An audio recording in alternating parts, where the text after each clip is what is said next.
కలెక్టర్ల సదస్సులో అధికారులకు సీఎం రేవంత్ రెడ్డి దిశానిర్దేశం. అర్హులందరికీ కూడా సంక్షేమ పథకాలు అందేలా చూడాలని ఆదేశాలు జారీ చేశారు. ప్రభుత్వ లబ్ధిని ప్రజలకు వివరించడానికి గ్రామ సభలను వేదికగా చేసుకోవాలని సీఎం సూచించారు. అయితే సన్నబియ్యం, ఇందిరమ్మ ఇళ్లు, ఉచిత విద్యుత్ లబ్ధిదారుల అభిప్రాయాలను సైతం ప్రజల్లోకి తీసుకువెళ్లాలని రేవంత్ సూచించారు. ప్రభుత్వ హాస్పిటల్స్ ను మెడికల్ కాలేజెస్ తో అనుసంధానం చేయాలని ఆయన పేర్కొన్నారు. గ్రామ స్థాయి నుంచి జిల్లా స్థాయి వరకు ప్రజా ప్రతినిధులను భాగస్వామ్యం చేయాలని సీఎం ఆదేశించారు.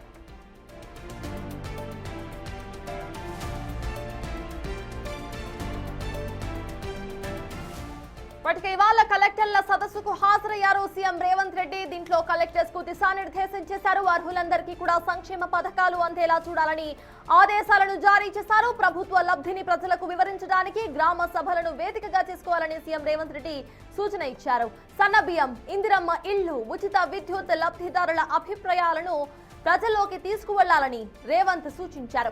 ప్రభుత్వ హాస్పిటల్స్ ను మెడికల్ కాలేజెస్ తో అనుసంధానం చేయాలని అన్నారు. గ్రామ స్థాయి నుంచి జిల్లా స్థాయి వరకు ప్రజా ప్రతినిధులను భాగస్వామ్యం చేయాలని సూచించారు. ఇక దీనికి సంబంధించిన పూర్తి అప్డేట్స్ మా ప్రతినిధి వాసును అడిగి తెలుసుకుందాం. వాసు, చెప్పండి, కలెక్టర్ల సదస్సులో అసలు సీఎం ఎటువంటి వాటిపై సూచనలు జారీ చేశారు? అప్డేట్స్ ఏంటి వాసు? కలెక్టర్ల సమావేశంలో అధికారులకు పలు కీలక ఆదేశాలు జారీ చేశారు. నిజమైన అర్హులందరికీ సంక్షేమ పథకాలు అందేలా చర్యలు చేపట్టాలని ఆదేశించారు.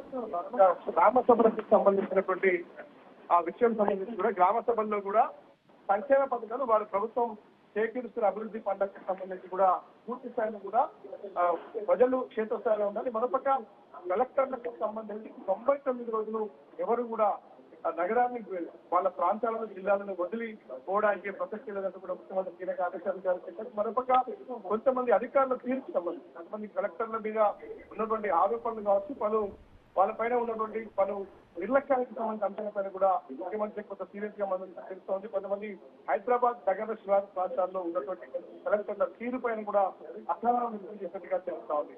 గ్రామ సభల్లో సంక్షేమ పథకాల వారిగా కూడా ప్రభుత్వం చేకూర్చున్నటువంటి లబ్ధిని ప్రజలకు తెలిసే విధంగా కూడా ప్రతి ఒక్కరూ పనిచేయాలని చెప్పారు.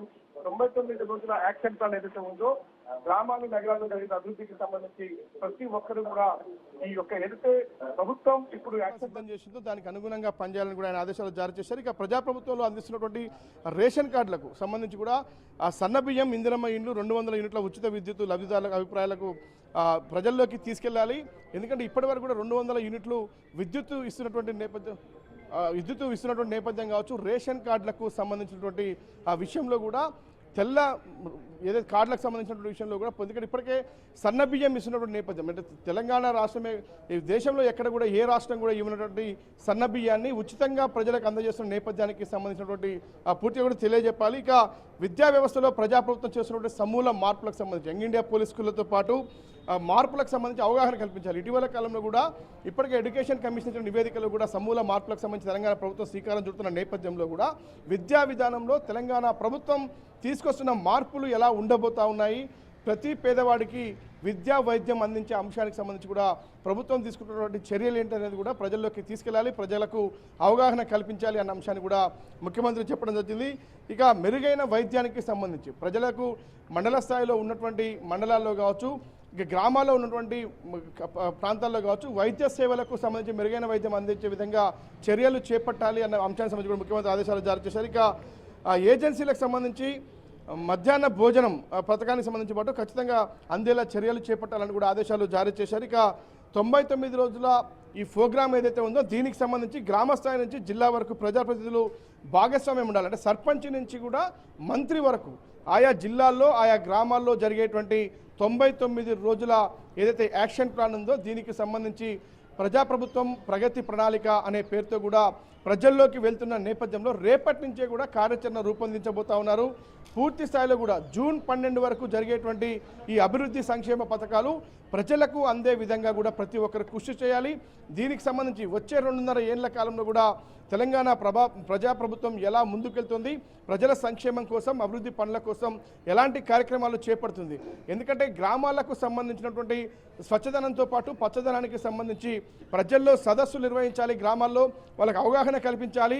ఇటు ఆరోగ్యం పట్ల, చదువుల పట్ల, మిగతా అన్ని స్థానిక పరిస్థితుల పట్ల అవగాహన కల్పించి వాళ్ళని అభివృద్ధిలో భాగస్వాములు చేయాలి. దీనికి ప్రతి ప్రజాప్రతినిధులతో పాటు ప్రతి అధికారి, అంటే గ్రామ స్థాయి నుంచి కూడా జిల్లా స్థాయి వరకు కూడా ప్రతి అధికారి భాగస్వామిగా ఉండే విధంగా ప్రయత్నాలు సాగించాలి. దీనికి సంబంధించి కలెక్టర్లకు దిశానిర్దేశం జారీ చేశారు. ఎందుకంటే కలెక్టరే జిల్లాలో అత్యున్నత అధికారి.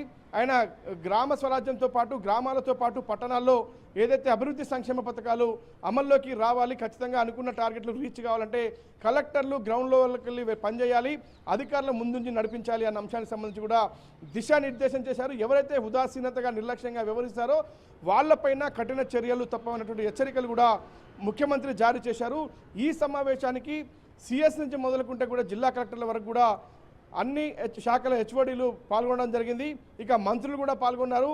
వివిధ రకాల సలహాలు, సూచనలు, అంటే 99 రోజుల యాక్షన్ ప్లాన్ ఎలా ఉండబోతుందో ముఖ్యమంత్రికి సిఎస్తో పాటు ఎవరైతే క్యాబినెట్ సబ్ కమిటీ కూడా వివరించిన పరిస్థితి, వాటన్నింటినీ ఏ విధంగా ఇంప్లిమెంట్ చేయాలి, కొన్ని మార్పులకు సంబంధించి ప్రధానంగా ఎలాంటి పనులకు ప్రియారిటీ ఇవ్వాలి, ప్రజలకు అత్యవసరంగా ఏదైతే శానిటైజేషన్తో పాటు, వైద్యంతో పాటు, విద్యకు సంబంధించిన అంశాలతో పాటు ఇతర గ్రామాల్లో, పట్టణాల్లో ఉండేటువంటి అత్యవసర పరిస్థితులకు సంబంధించి మొదటి ప్రియారిటీ ఇవ్వాలి, ప్రజలు డిమాండ్ ఉన్నటువంటి పనులకు మొదటి ప్రియారిటీ ఇవ్వాలి అన్న అంశాలపైన కూడా దిశానిర్దేశం చేశారు. 99 రోజుల యాక్షన్ ప్లాన్ విషయంలో కూడా ఎక్కడ ఎలాంటి నిర్లక్ష్యం వహించినా కఠిన చర్యలు తప్పవని హెచ్చరికలు జారీ చేస్తూనే ముఖ్యమంత్రి అయితే మొత్తం సమావేశం కొనసాగుతుంది. పలు కీలక అంశాలకు సంబంధించి కూడా దిశానిర్దేశం చేస్తున్నట్టుగా తెలుస్తోంది.